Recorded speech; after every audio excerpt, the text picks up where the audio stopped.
Let's finally put my history degree to good use for a change and ask, are World War II anime historically accurate and are they worth a watch? The Second World War is arguably the most important and devastating conflict ever witnessed in human history, and as Japan was one of the major players during the war, World War II had a profound impact on the Japanese people and forever changed the country into what it is today. As such, it's unsurprising that the conflict has been represented in different media across the world, with Japanese anime and manga being no exception. Even though there aren't too many anime about the subject, partially due to Japanese unwillingness to fully explore Japan's role during the war perhaps, and the endless controversies that may spawn. I have done my research and selected a variety of anime which stories take place during the war and hooked my interest. That means I'm sorry, I won't be watching the masterpieces that are Girls und Panzer or Kantai Collection for example, as while these anime are influenced by aspects of World War II, their stories don't take place during it. Plus, I don't think it would be much of a surprise that Japanese lollies in a World War II tank tournament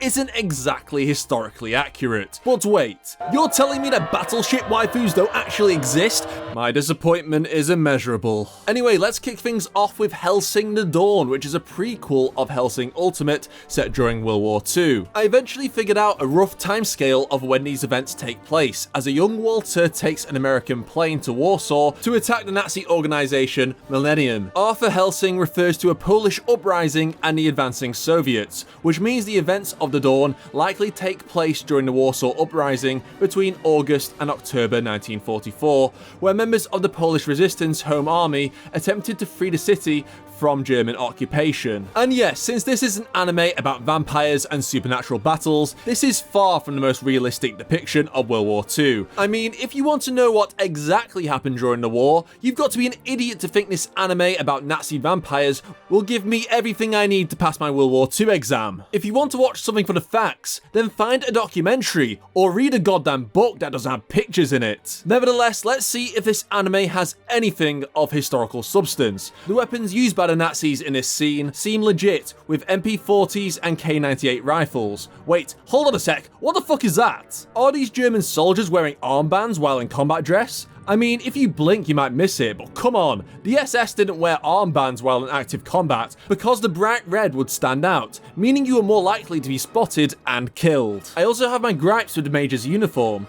The badges are accurate enough, since he is a Sturmbannführer in the SS. By late 1944, his uniform shouldn't be black, despite this colour being so synonymous with them. During active service in the war, the SS wore greyish-green uniforms, just like the Wehrmacht, so this is wrong. But I understand why he's wearing black from the anime's point of view, because black equals evil. And sorry, that Iron Cross does not look legit. I mean, the animators might have been pressed for time and were not able to add much detail, but come on. Meanwhile, the captain's outfit seems to have some loose inspiration, but nothing concrete, unless someone wants to correct me. Also, I have no idea why this graphic of the Soviets closing in on Warsaw also includes to what seems to be the French? The hell is that doing there? The Western Allies were nowhere near close to invading Poland during the war, as it would have had to got through Germany first. Yeah, Helsing the Dawn isn't very accurate, and it gets finished quicker than France in 1940, lasting only 30 minutes, with 5 of those minutes being a trailer for a different anime. What a joke. Next is Zapang, which is about a modern-day Japanese self-defense force battleship called Mirai. The ship and the crew get reverse isekai to the Battle of Midway in 1942, where the Japanese Navy were defeated by the US. The crew are at moral odds with each other whether to intervene with the war, fight for their survival, or avoid fighting at all cost, knowing that their actions will change history and the present-day Japan they all know and love. As they decide not to interfere with the battle, one man chooses to save the life of a Japanese naval officer, Kusaka Takumi, who later learns about Japan's fate at the end of the war. Wait a sec. I swear I've seen this guy's face before, somewhere. I'm pretty sure I don't have to tell you this is a fictional story that features time travel, so obviously not everything is accurate. That's why I'm going to specifically look at the historical elements of the show and see what's legit. The historical uniforms, ships, and planes all seem to check out. Kusaka is a lieutenant commander, or lieutenant commander if you're American, and they get his uniform and badges right. With the US Marines, the pockets on their shirts are pointed down, as they should be. They are also correct that the Japanese use torpedoes that utilize purely oxygen, making them not leave bubbles on the surface, which made them harder to detect. correct. However, what the anime doesn't mention is that the Japanese still had an earlier non-oxygen torpedo still in service. The crew of the Mirai concluding that an incoming torpedo is an American one because of the bubbles isn't definitive proof. The commander-in-chief of the Imperial Japanese Navy, Yamamoto Izuroku, is also portrayed in the anime as someone who did not want war with the US, but pressure from both the government and the army forced him to attack Pearl Harbor and enter Japan into the war against the West. And this is accurate, as the real Yamamoto was known to be fond of the US and disagreed with the actions of the army, causing a lot of animosity between them and the Navy. Zapang also presents brief overviews of some famous battles. While the general narrative of these battles are indeed correct, there are minor details that were seemingly altered. For the Battle of Midway on the 4th of June 1942, they state at 7:23 the US launched their planes, when all the sources I found pointed it to being either after 7 o'clock or just shortly after, and that the Hiryu was hit at 2:30 when in fact it was hit after 5 o'clock. But these are nitpicks at best. What I truly appreciate Zapang for is that it doesn't present Imperial Japan as heroes, nor Americans as the villains, as it could have easily done so considering the subject matter of this show. Pearl Harbor is mentioned as an unprovoked attack, you get to see the Kempentai enforce martial law, and Japan is directly mentioned to be replacing the Western powers with their exploitation in their colonies. But at the same time, the crew of the Mirai eventually accept that the future is changing around them and want to save lives, whether Japanese or American, even if they change fate itself by doing so. If you could prevent nuclear bombings that caused the deaths of thousands at the end of the war, would you? Even if it meant supporting the barbarity of Imperial Japan. Zapang presents these complex moral dilemmas and doesn't say which answer is right or wrong. It's handled in a very nuanced way, and as a result, I found it such a compelling series. You also get to see the stark contrast between modern Japan and Imperial Japan through comparing the different mindsets and personalities of the crew of the Mirai with the men of the past. This series is hugely underrated, so I highly recommend you check it out if you're into the history of Japan especially. If you're enjoying this video and would like to see a part 2 with even more World War II anime, then like this video and subscribe below so I know you'd be interested. Now, one of the anime I was most curious about was First Squad, since it takes place in the Eastern Front, with the Soviets defending their homeland against the invading Nazi horde. And according to this very honest IMDb user, the film intercuts with interviews from real-life Soviet World War II veterans.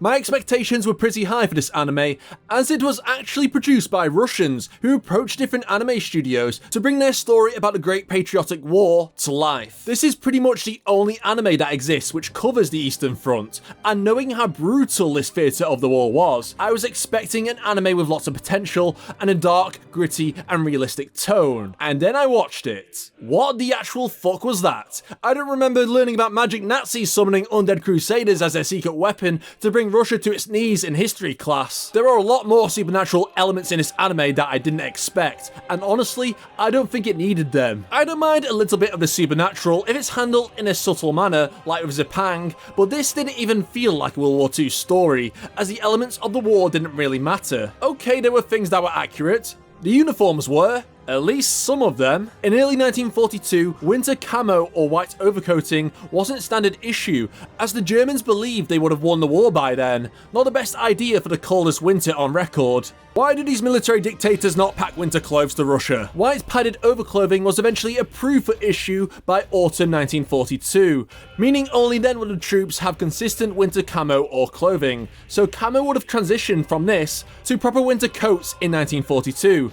And neither one of these really match up with what we see in the anime. Meanwhile, the Red Army uniforms in this seem to come under 3 different types, all 3 seemingly accurate, but I don't really know if they would have been all seen in 1942. Any Soviet uniform experts, feel free to comment below to verify. Also, General Pavel Belov is in this, and he was a real Soviet commander, although I don't think he had a machine which actually sends you to the underworld and back. The glimpses of normal warfare we do see feels fairly accurate, as trench warfare was still very common on the Eastern Front, despite the periods where blitzkrieg tactics rendered them inefficient. Operation Barbarossa had failed by 1942. Hitler was unable to quickly defeat Russia as he had done with France, so during this time, the approach to winning the war shifted as the Soviets began to hit back, to take their lost land. The guns look accurate too, although I wouldn't say each Red Army soldier would have the luxury of carrying a weapon due to their notorious shortages. And real-life Soviet propaganda posters in the background are a nice touch. You can tell the producers clearly care about the time period at least, but wanted to add a bit of crazy supernatural elements to the mix. In fact, First Squad was inspired by the Young Pioneer cartoons in the Soviet Union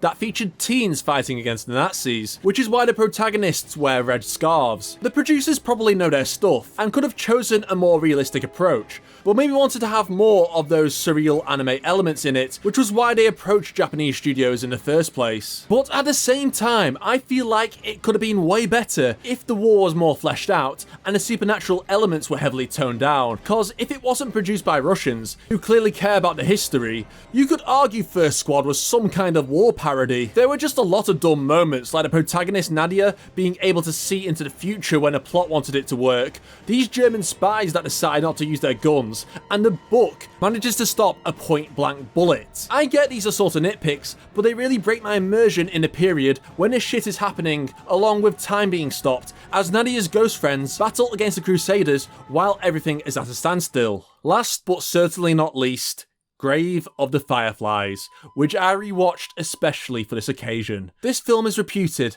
to be one of Studio Ghibli's finest, and is infamously a tragic masterpiece, depicting the true horror of war through the eyes of children. This film has already been praised to death by both critics and fans of Ghibli. What I want to know is how accurate to reality is the movie. The film is actually based off a semi-autobiographic novel of the same name by Akiyuki Nosaka, who was only 14 years old when his younger sister Keiko passed away from malnutrition in 1945, and he considers the novel as his way to try and make amends to not only his sister, but also his adoptive father, who died in the Kobe bombings of March 1945. His adoptive mother was also killed as a result of an air raid, which mirrors the death of Seita and Setsuko's mother in the first act of the film. When Akiyuki was interviewed about the novel, he said, "I couldn't take the place of my mother and father for the death of my 1 year and 4-month-old sister, and the novel was the least I could do for my sister, who had nothing more than fireflies in her mosquito net to distract her. In the middle of the night, against the night wind, I would wash the lice from my sister's skin, with bottled water taken from the sea. I wish I had at least petted my sister as much as Seita did in the novel. I wasn't that kind." As Grave of the Fireflies was based off a true story, it's to be expected that this anime will be the most faithful to reality, but of course creative liberties were undoubtedly made to make the narrative more engaging as a story. For example, harsh descriptions of suffering in the novel were toned down when transitioning the story into animated formats. The first discrepancy between reality and the anime should be obvious, as spoiler alert, Seita dies, which we see at the beginning of the film, but since he's based off Akiyuki, who survived the war, the film isn't a direct reflection of his life. But indeed, there would have been tragically many other children in wartime Japan that would have met the same fate as Seita, trying their best to support their loved ones in crisis as the bombs rained down upon them. Speaking of bombs, we see countless incendiary bombs wreaking havoc among the towns, dropped by what seems to be Boeing B-29 American bombers. The bombing scenes feel very accurate, minus some of the artistic styles taken in some of the shots of fire, but that's to be expected, as thousands of incendiary bombs really would have been dropped at once on Japanese cities and towns. Incendiary bombs struggle to penetrate the ground, which is why we see some lying on the street like this. They would only be effective at burning a widespread area by multiple bombs hitting vulnerable targets, such as Japanese houses predominantly made of wood. Isolated bombs such as these wouldn't be a problem on their own if they missed a flammable structure and wouldn't generate much fire. We also see a depiction of everyday struggles to survive during wartime for normal people in Japan, and the expectation of Seita's aunt for him to contribute to the war effort, but he has to be there for his little sister. Ultimately, Seita's responsibility is not to serve the Japanese imperialist state in a war that children should have no part in. His responsibility is to be a brother, and in the absence of his parents, a father. But in the end, he is still only a child, not ready for undertaking such a role. And with the world against them, Seita and Setsuko both succumb to the same fate. While Grave of the Fireflies takes minor changes from the real story it's based on, it is a very accurate portrayal of life on a Japanese home front, and this realism definitely contributes to making it a very harrowing and moving cinematic experience. Apologies for making this somber because of the subject matter, but I still hope you guys found this interesting. Remember, if you guys want to see more content like this, make sure you subscribe and let me know in the comments below if you want a part 2. See you all next time.